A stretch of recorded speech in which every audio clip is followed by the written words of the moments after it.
Secretaría General de Comunicación de la Presidencia. De regreso, como lo anunciamos en el CNE, aún es incierta la aceptación de la precandidatura a la vicepresidencia de Rafael Correa. Si es que este requisito no fuese aceptado, aún puede ser reemplazado el binomio por una sola vez.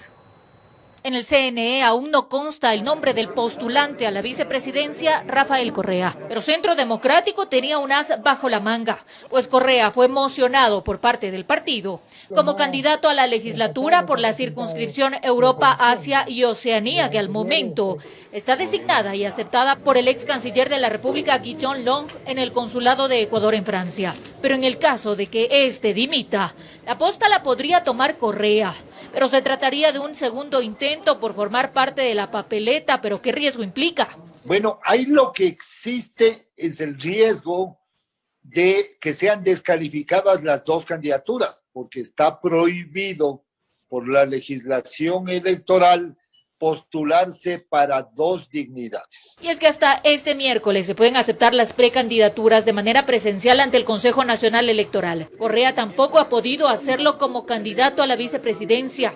Este proceso de aceptación fue regulado en el 2012 y está regulado en el reglamento del 2018, que es un acto personalísimo, indelegable. Ahora que dentro del proceso, aún más adelante, el binomio se puede reemplazar. En el caso de no cumplimiento de requisitos de un candidato, sea formales o de fondo, tiene la organización política la oportunidad de reemplazar a ese candidato por una sola vez. Claro, tiene la opción en el proceso de calificación.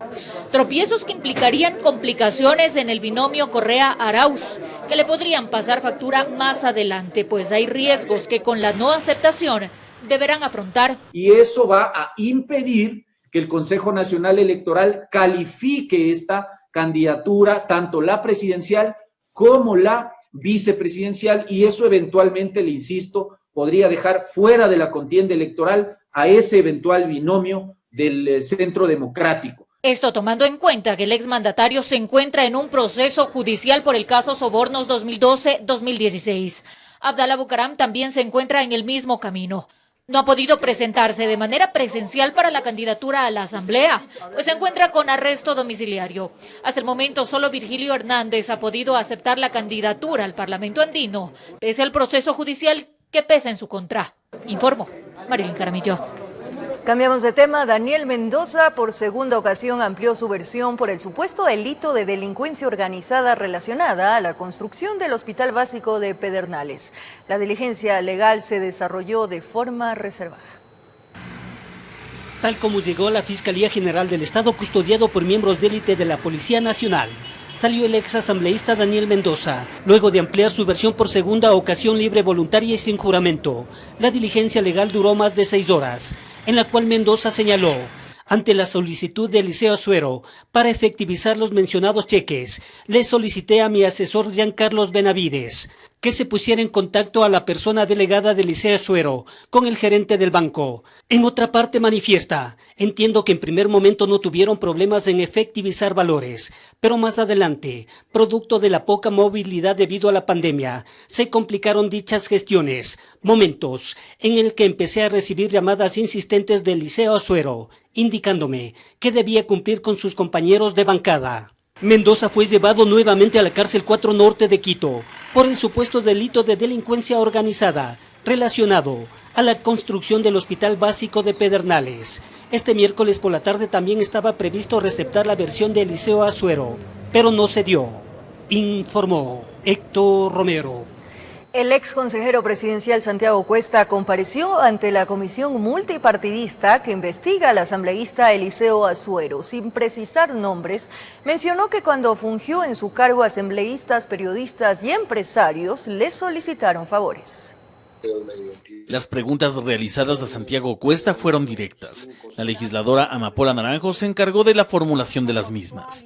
Entre las interrogantes hizo responder al compareciente si entre los ministros que conformaban la denominada Mesa Chica, grupo de confianza del presidente Moreno, se tomaron decisiones para entregar cargos públicos. Como ministros de Estado, secretarios de Estado, directores, gerentes de empresas públicas. La respuesta de Cuesta, quien como ex consejero presidencial se encargó de la optimización del tamaño del Estado, fue que dichos cargos ministeriales, por ley, los designaba el propio presidente de la República, y no un gabinete. Una de sus contestaciones también se relacionó sobre si tenía conocimiento que Azuero había recomendado a la ministra de Gobierno a Edmundo Tamayo como director del SECOB. Le voy a responder de la manera más sencilla. No conozco siquiera al asambleísta Azuero. Lo he saludado en un par de ocasiones, que yo sepa de hola y hasta luego. No ha pasado mi relación con el asambleísta Azuero. Mal puedo conocer si él recomendó o no recomendó. No lo conozco. De otra parte, respondió sobre favores que desde asambleístas, periodistas y empresarios le habrían solicitado cuando estuvo en el cargo. Cuando le increparon a que diga los nombres de algunos de ellos, esta fue su respuesta. Algunos que me pedían puestos de trabajo, otros me pedían auxilio por problemas que tenían. Sería muy largo enumerarlos y podría dar cualquier nombre, asambleísta Amapola, y sería ilógico porque no podría probar que tuve la conversación con ninguno de ellos porque no grabo conversaciones, no es mi estilo de proceder en esta vida. La comparecencia de Santiago Cuesta tardó no menos de 12 minutos. En su intervención además se refirió a que él no conoce respecto de ninguna conversación que hubiera tenido el ex legislador Daniel Mendoza con Azuero o algún miembro del Ejecutivo. Informó Javier Rosero. El presidente Lenín Moreno mantuvo una reunión con el ministro de Finanzas, Richard Martínez, y otras autoridades del Estado para tratar la situación económica actual del país. El primer mandatario detalló a dónde se destinarán los recursos obtenidos de créditos multilaterales, entre otras fuentes de ingresos. Moreno inició su intervención defendiendo una vez más el pago de $340 millones de la deuda externa, ya que eso, según reiteró el primer mandatario, ha permitido que lleguen créditos al país con más facilidad, mismos que le ayudarán al gobierno a cumplir con otras deudas que mantiene. Se ha hecho un pago puntual de los aportes del IES, lo cual ha permitido que los afiliados pues tengan el acceso a sus créditos, y además hemos hecho el pago puntual, ese pago se ha sido puntual a aquellas personas que han estado en la primera línea. Estamos hablando de los médicos, de los policías y de los militares. La opinión del presidente la comparte el ministro de Finanzas, Richard Martínez, que habló de una deuda ordenada, lo que se reflejaría en la disminución del riesgo país. Hemos logrado estabilizar esa variable, llegó a cerca de 6.000 puntos y algo más, y hoy está en cerca de 2.100 puntos. Los bonos ecuatorianos ya empezaron a transarse en el mercado internacional y eso es bueno, es una señal de que hay confianza a largo plazo en el Ecuador. Y viene otra ayuda por parte del gobierno de China, esta vez serán $2.000 millones, aparte de otras medidas y una reactivación en las exportaciones de productos como banano y cacao. Servirán para ampliar en 400.000 los bonos de desarrollo humano. Y vamos a fortalecer aquello que es fundamental también para la conservación del empleo, para la generación de empleo, de trabajo, de producción, de bienestar, que es los créditos de reactivación económica. Informó Adriana Peralta. La disminución de los ingresos fiscales se reflejan en los pagos pendientes que tiene el Estado en diferentes frentes. El Ministerio de Finanzas plantea varias alternativas. Contra las cuerdas está el Ministerio de Finanzas, pues desde varios frentes presionan por los pendientes que tiene el Estado. Las municipalidades aseguran que la deuda estatal con ellos asciende a más de $1.000 millones por diferentes rubros. Solamente a las alcaldías del Oriente, por la ley amazónica, las obligaciones pendientes superan los $120 millones. Hay alcaldías que realmente están viviendo el momento más difícil, creo que, de toda esta administración. Ya no vamos a poder ni siquiera cubrir el sueldo de las personas que laboran dentro de la institución. Este miércoles se sentaron en una mesa de diálogo los representantes de estas alcaldías con el viceministro de Finanzas, con quien acordaron 2 pagos en los próximos meses. En el mes de septiembre se van a igualar junio y julio por la ley del cotado. Y ya pues en octubre esperemos que se igualen agosto y septiembre. Con esta expectativa suspendieron las convocatorias que habían hecho manifestaciones, pero quienes sí protestaron fueron los proveedores y lo hicieron en varios puntos del país. Ellos reclaman una deuda que aseguran asciende a los 20 millones de dólares. Durante un plantón que se realizó en la ciudad de Quito, hubo incidentes. Esta deuda que acumula el gobierno se ahonda por la crisis económica, agudizada por la crisis sanitaria, que en este año provocó la reducción de los ingresos fiscales en más de 4.000 millones de dólares. Existe una orden judicial que sentencia el pago inmediato de los salarios pendientes a los servidores públicos. Esto, al parecer, no será cumplido en su totalidad, aunque con el desembolso de 4.000 millones de dólares que espera el gobierno por parte del FMI, se solventará una parte de estas obligaciones pendientes. En el caso de los salarios, vamos a empezar a pagar con mayor regularidad de la de meses anteriores un sector clave como es el de la educación, particularmente educación de la sierra, que ya tiene inicio de clases. En el caso de proveedores también estamos haciendo análisis de priorización para garantizar que las personas que más necesitan sean las más beneficiadas. Informó Carolina Basante. Jubilados del Instituto de Seguridad Social de las Fuerzas Armadas salieron a las calles en Guayaquil para exigir el pago de su pensión correspondiente al mes de agosto. Estas personas, agremiadas en varias organizaciones, hicieron un pedido al primer mandatario. Entonando el himno nacional del Ecuador, este grupo de jubilados y Montepío del Instituto Social de las Fuerzas Armadas se apostaron en los bajos de la institución, en pleno centro de Guayaquil, para exigir la cancelación de sus pensiones, pues aseguran que mes a mes deben pasar por este viacrucis. Si no hubiera que los vecinos me cooperan, estuviera yo pidiendo la limosna cuando tengo todos los derechos aquí. Nosotros, la tropa, somos los que estamos exigiendo que se aclare y se transparente todo aquello. ¿Para qué? Para que por lo menos todo el mundo sepa por qué no se nos están pagando. Llegaron de todos los sectores de Guayaquil, con pancartas, banderas del Ecuador y pitos. Estos hombres aseguran que por más de 30 años sirvieron a la patria por medio de las 3 ramas de las Fuerzas Armadas.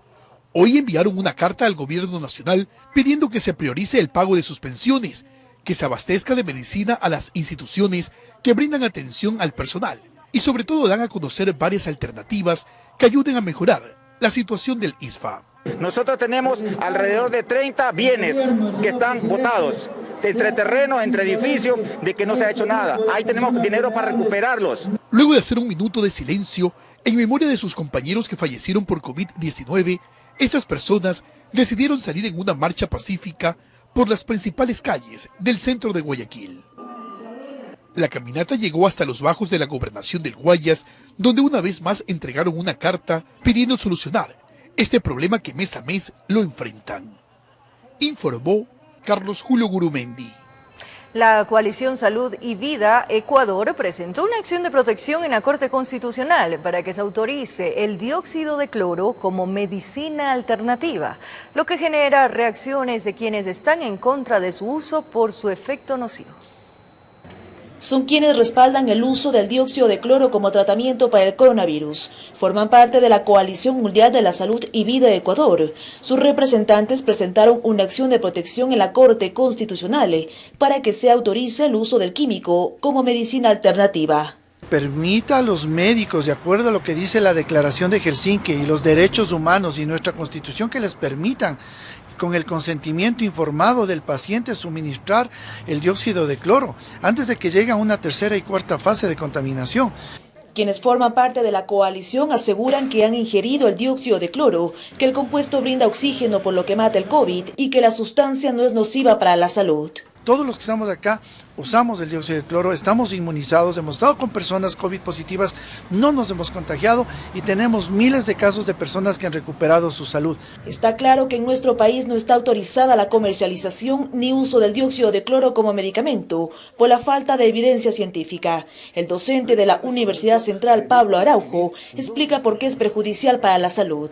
Esto es un producto químico muy útil para desinfección de superficies. Es excelente desinfectante. No bebas solución milagrosa. Señala que los componentes del químico como el oxígeno han servido para que algunas personas crean que es la cura para el COVID. No es un aporte de oxígeno para tus tejidos. es un agente oxidante. El problema viene en la ingesta crónica de esta sustancia. La Agencia de Regulación y Control Sanitaria, ARSA, realiza controles por la venta ilegal del químico. En su comunicado recomienda a la ciudadanía no consumir el producto. Informó Priscila Cadena. Las carpas de atención temporal instaladas en las parroquias con más casos de COVID-19 en Quito continúan manteniendo gran flujo de personas. Además, instalaron 2 unidades de atención temporal en los terminales y se sumaron 3 brigadas móviles para recorrer los barrios. El flujo de personas con síntomas de coronavirus que buscan atención en las carpas instaladas por el municipio de Quito en las parroquias con más casos no disminuye. Al contrario, en la mayoría se mantienen sobre los 100 pacientes por día. En este momento estamos recibiendo mayor cantidad de gente. Es el caso de la unidad de Quitumbe al sur de la ciudad. Desde muy temprano decenas de personas esperan un turno. Susana Aguilar llegó con dolor de cabeza y malestar del cuerpo. Tengo síntomas y también mi mami falleció del virus. Fue hace tan solo 5 días que despidió a su madre y hoy tiene la incertidumbre de saber si está contagiada. Asegura que tomaban todas las medidas, sin embargo tal vez la inconsciencia de otros y un descuido le arrebató a su ser querido. Entonces simplemente salió a comprar, fue infectada. No pudimos despedirnos para nada, ni siquiera pudimos ver su cuerpo. Con la misma incertidumbre, también Marcela Simbaña junto a sus 2 hijos buscaban atención. Su esposo se contagió luego de dejar el confinamiento para regresar a trabajar. Queremos saber si es que estamos nosotros contagiados para ver qué medidas más tomamos. En este marco, así como hay puntos que registran gran afluencia, existen otros que ya no tienen pacientes. Eso no significa que estén disminuyendo los casos y debamos bajar la guardia, sostiene Marta Gordón, coordinadora de las brigadas. Al contrario, son otros barrios los que se están convirtiendo en zonas de riesgo, por lo cual 3 de las 10 carpas fijas ahora se volvieron móviles. La de Franco Méndez, la de San Diego y la de Nueva Aurora. Estas brigadas ahora se han desplegado a los barrios. Por ejemplo, la de Franco Méndez y Nueva Aurora esta semana cubrió Santo Tomás, que era una población de riesgo también en Guamaní. Indica además que a este esfuerzo por frenar el virus se suman 2 unidades de atención instaladas en el terminal de Carcelén y Quitumbe a propósito de su reapertura. Y hemos tenido una afluencia importante de viajeros que son sintomáticos o que califican como sospechosos. Tanto las unidades fijas como móviles hasta el momento han atendido a más de 12.500 personas. En Quito informó Adriana Rojas. Por seguir en nuestra sintonía, esto es El Comercio TV. Un menor fue mordido brutalmente por un perro que por poco le arranca el brazo. El hecho ocurrió al sur de Quito. Por hoy la familia se encuentra desesperada, pues necesitan ayuda. Estas son las secuelas del ataque. Un brazo con perforaciones muy profundas de lado y lado. Es el resultado del violento accionar de un perro sobre la fragilidad de un menor de 12 años. Una raza que tiene unas mandíbulas muy fuertes. Tenía varias mordidas acá en la parte dorsal y varios rastros de dientes del perro acá en la parte anterior. Entonces es casi una lesión 360, casi es todo el brazo. El hecho ocurrió el pasado 18 de agosto, cuando el menor, quien permanecía con su padre, subió a la terraza de la vivienda donde su progenitor arrendaba, espacio donde fue atacado por el can. El niño sube a la terraza de la vivienda donde el papá está alquilándola y recibe el ataque de un perro, el cual le cercena prácticamente todo el brazo derecho. La vida de la familia ha dado un giro inesperado. No hayan explicación, pues ya se ha determinado que el can no era agresivo. Se le hacen los estudios respectivos al perro y el perro pues realmente no tiene ninguna conducta agresiva. Desde allí ha empezado un profundo calvario para sus seres queridos. Hay el riesgo de que a pesar de las cirugías, el menor pueda perder el brazo. ¿Y el precio? Han logrado juntar $10.000, pero se necesita más de esa cifra, puesto que aún no han empezado con la etapa de reconstrucción. Son varias cirugías. De inicio vamos a tratar de tapar la parte dorsal, trayendo un músculo de acá de la espalda, lo vamos a rotar y lo vamos a poner acá en el brazo. Luego vamos a ir hacia la parte anterior, donde también se va a sacar una parte del músculo de la parte del pecho. Y de ahí hay que hacer las cirugías para devolverle al niño la función del nervio que perdió por la... ¿Pero qué pasó con el dueño del perro? Que firmaron un documento por mutuo acuerdo donde se destina al menos $9,000. Pero ¿y el resto? Es decir, mi defendido, mediante un préstamo a una entidad financiera en el país, reconoció al menor afectado la cantidad de $9,000. Con el médico necesitamos un monto de $10,000 más. Son de escasos recursos económicos y les surge ayuda. Si usted desea colaborar, puede hacer llegar cualquier contribución a la cuenta de ahorros del Banco del Pichincha 22-057-15-104 o comunicarse al número de teléfono 098-49-65-076 con Alexandra Gaibor. Y si tengo que luchar al lado de él, lo haré. Él tiene que seguir adelante pese a todas las cosas que están pasando. Informó Marilyn Caramillo. Siempre que hemos acudido a ustedes, amigos televidentes, hemos tenido respuesta oportuna y rápida. Así que desde ya, gracias por esos corazones solidarios y se hará llegar al menor ese aporte de ustedes, amigos televidentes. Y un nuevo caso de femicidio en el país. Una mujer fue degollada presuntamente por su ex conviviente en el cantón El Empalme, en la provincia del Guayas. Autoridades informaron que el sospechoso fue detenido. La fémina habría recibido varias puñaladas en el cuello en el recinto San Isidro, en el cantón El Empalme. Una persona de sexo femenino de 27 años de edad, misma que respondía a los nombres de Joana P., de igual manera misma que había sido victimada presuntamente por su conviviente. Ante el macabro crimen, el implicado intentó escapar. Sin embargo, fue detenido por la policía. Como es un sector apartado, son pocos los vehículos que pasan por el lugar, manifestando los testigos de que el sujeto había abandonado el lugar en un bus de transporte público. Los familiares de la fallecida cuentan que la pareja se encontraba separada y están consternados, puesto que los hijos presenciaron el asesinato. Lo que menos quería era verla así. Ya. Como yo lo conozco desde niño, entonces ya tuvimos que llamar, ya se puso un hijo todo. ¿Y los hijos de ella dónde estaban? Aquí. Con ella. O sea, ella está hasta con la ropa de dormir todavía. ¿Ellos presenciaron el hecho entonces? Por el momento, los menores se encuentran bajo el cuidado de un familiar, informó Eric Zambrano. La Marina de Perú informó sobre el hallazgo de un cuerpo en Playa Norte, que se presume podría ser del piloto ecuatoriano Juan Carlos Villalba, desaparecido desde el pasado 18 de agosto, tras un accidente de la aeronave ultraligera en la cual viajaba. Se presume que el cuerpo del piloto Juan Carlos Villalba, desaparecido desde el pasado 18 de agosto tras un presunto accidente de su aeronave ultraligera en Perú, habría sido encontrado el martes en Playa del Norte, ubicada en San Bartolo. Así lo dijo el capitán de Marina, Ludwig Sanabria, quien aseguró que la marea habría sacado a flote el cadáver, cuya búsqueda cumplía 2 semanas en el vecino país. Su identidad está casi confirmada, pues Villalba fue la única persona desaparecida en la zona y su ropa coincidiría con la misma que utilizaba la última vez que fue visto. El cadáver fue encontrado en la playa por comuneros, quienes dieron aviso de inmediato a la policía. A las 4 de la tarde aproximadamente nos llamaron a la central a comunicarnos que un cuerpo estaba flotando y se llamó inmediatamente a la policía, ¿no?, para que venga a verificar también y dé fe de que sí era un cuerpo que estaba flotando. El piloto ecuatoriano partió en un vuelo de instrucción acompañado del español José Moya, hallado el pasado 26 de agosto en Playa Escondida. Antes del accidente, un testigo declaró haber visto el ala delta motorizado perder altura mientras escuchaba un sonido extraño. La familia de Villalba ya fue notificada para que acuda hasta el lugar a hacer la respectiva identificación del cuerpo. Informó Paola Castillo. La tecnología puede ser un gran aliado de los menores con discapacidades que deben tomar clases virtuales. Sin embargo, sectores demandan metodologías de inclusión para este sector de la población. En Ecuador existen más de 10.000 niñas, niños y adolescentes inscritos en el sistema educativo que presentan algún tipo de discapacidad.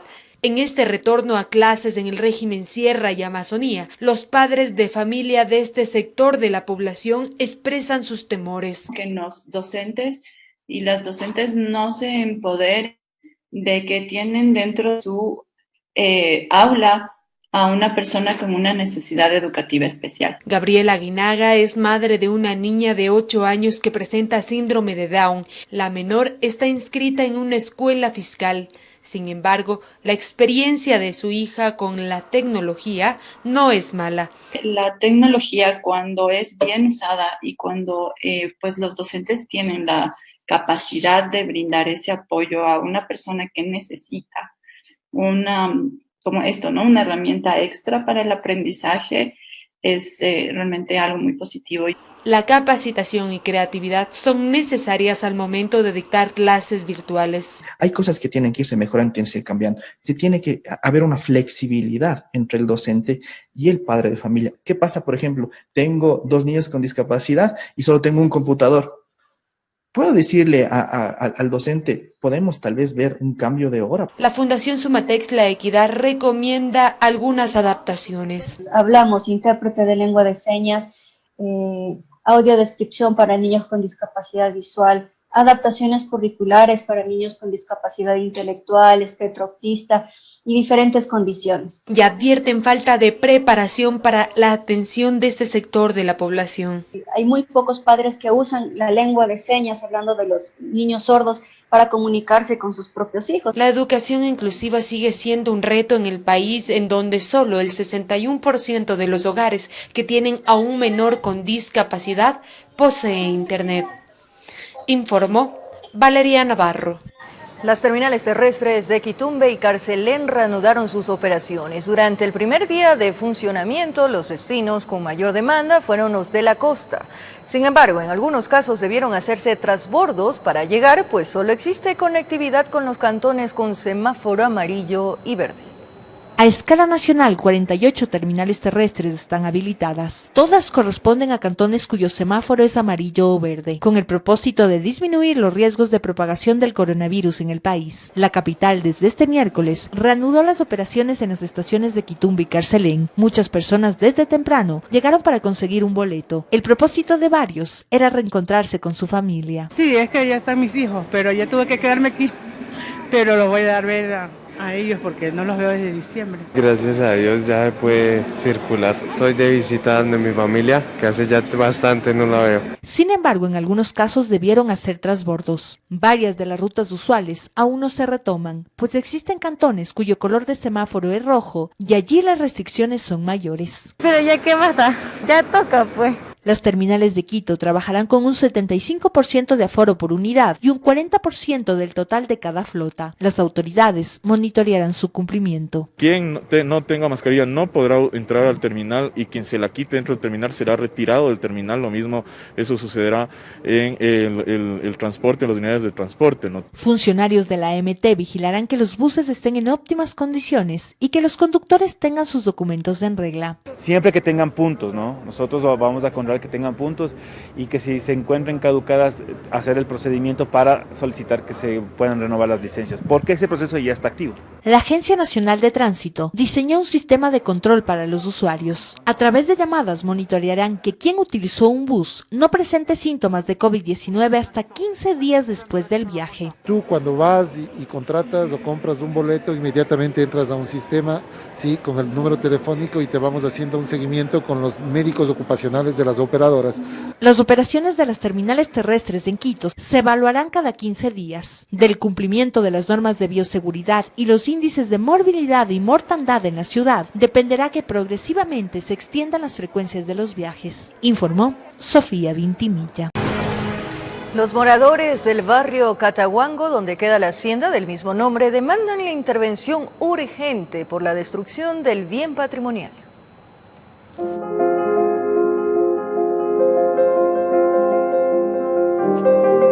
En nuestra anterior entrega de la destrucción de la hacienda Cataguango, lugar que perteneció a Manuela Sáenz, planteamos la interrogante de quiénes son los presuntos responsables del saqueo de la infraestructura. Los moradores del lugar son quienes nos dieron la respuesta. Esto se dañó desde que vinieron los invasores. Nosotros sacamos a los primeros invasores. Y de esos que buscan hacerse de los terrenos de forma arbitraria, han pasado unos cuantos. Los últimos, hace pocos meses. También porque este predio ha sido también fraccionado por varios propietarios o varios reclamantes. Apenas la curia nos hizo el comunicado de que esto sucedió, el instituto hizo una inspección el pasado 28 de julio. De esa fecha y debido a la pandemia, por ahora los invasores han desaparecido. Pero no por ello significa que el lugar tiene un fin específico en beneficio de la ciudadanía. Esta hacienda siempre hemos querido que sea turístico para para que sea algo que sirva para el barrio. Pero acá, dicen los moradores del barrio La Libertad de Cataguango, hay que ponerle mucho ojo, pues si ni la casa le han guardado cuidado las autoridades, peor aún a sus alrededores. No tenemos alcantarillado, no tenemos las carreteras en buen estado, no tenemos el transporte. Mírelo usted mismo. Desde la llegada a la hacienda, las vías se presentan así. Tuvimos fortuna en llegar en verano y no en invierno, si no, imagínese. Pero aún así, los buscadores de tesoros, invasores que buscan adueñarse de los predios y gente con no muy buenas intenciones, se dan modos para tomar lo que pueden. El pedido de la comunidad es claro. No dejemos que esta gran hacienda que nos dejó de legado en la historia, Manuela, se muera de esta forma. Ahora usted y las autoridades municipales como eclesiásticas conocen la realidad. Todos esperan que las decisiones en favor de mejorar las condiciones de la estructura como de la vida de la gente sean oportunas. Informó Javier Rosero.